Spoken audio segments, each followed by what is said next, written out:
అబ్బా చాలా బట్టలు ఉన్నాయి. ఈ బట్టలన్నీ మార్చేస్తున్నాను. ఉదయం అడావుడికి వెళ్ళిపోయాను. ఇదొకటి ఇదొకటి 2 మార్చేసాను. అసలు వీడియోలకి లైక్లు బాగా వస్తున్నాయి, అందుకని వీడియో చేస్తున్నాను. చూడండి అండి ఒకసారి. ఇదొకటి డిజైన్ చూడండి ఎంత బాగుందో. ఇది బొంత చీర కుట్టించేసాను. చీర కుట్టించేసాను. బొంత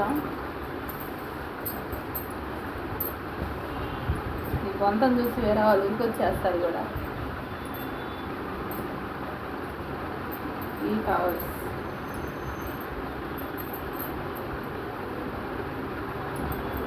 వీడియో నచ్చుతుంది అనుకుంటున్నాను.